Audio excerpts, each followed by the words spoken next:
Lemon Nation, it is time to go ahead and discuss the newest era of slasher films. What is going on, my super sexy Lemon Nation? Gerald is back from the beach. He actually stayed a little bit longer than he thought he would, but say what's up, Gerald.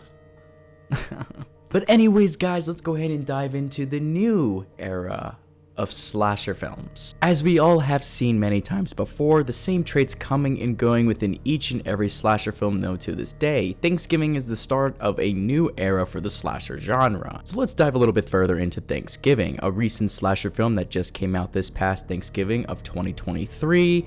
The film's slight meta take on how society would use technology to get away with something, John Carver being added to the list of iconic slasher masks and faces, is giving us hope for the genre yet. That there are still original ideas for these films to grow. Considering our most recent release for the Scream universe, Scream 6 did wonderfully in the box office, but it's unwilling to put the work and plot and the effort into the reveal. That was just a copycat of the original trilogy, masked itself over and under where the fans couldn't handle the cheesy performance by Dermot Mulroney, a character that should have never existed in the first place, a character who was the obvious, easily defeated, weakened by two women who don't even have law enforcement experience or an extreme body mass to go down so easily.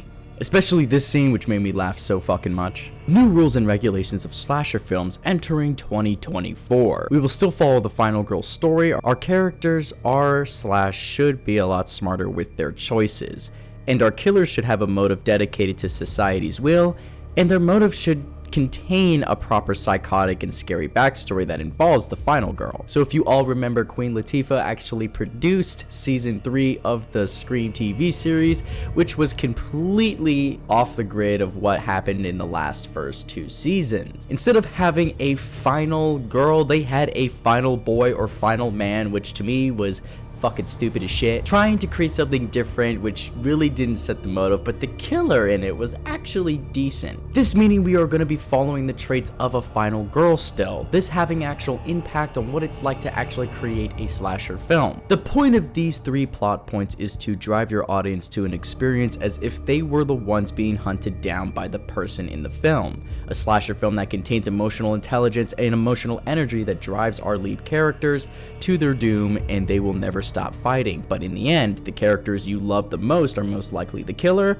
or know something a little bit more than what they actually told everyone in the beginning of the film. These specific traits for a slasher film are ways for us to actually have a compelling story in a way that actually feels fresh and right. Opportunities like this are things that I think are to drive a character arc to a point where you actually sustain it and keep people coming back for more.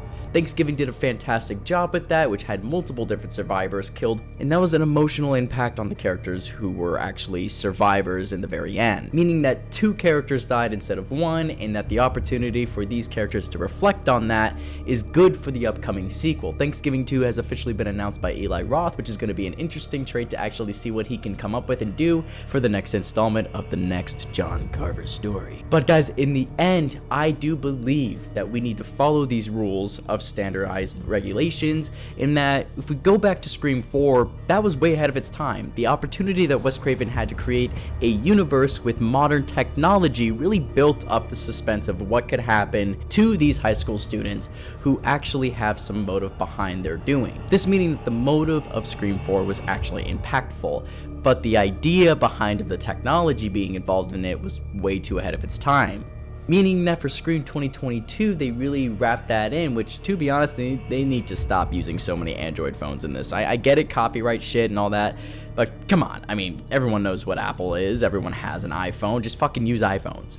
Meaning that these rules of technology being used, John Carver in Thanksgiving did a fantastic job with that when he was using VPNs through the iPads to create the illusion of him being in another place. That was something interesting that I really thought they could utilize in the future of slasher films, but don't do exactly what Eli Roth did. Make it something your own for sure, but in the end, I think it all came down to this one thing, that the motive was strong for one factor, and that is because this person was in love with someone.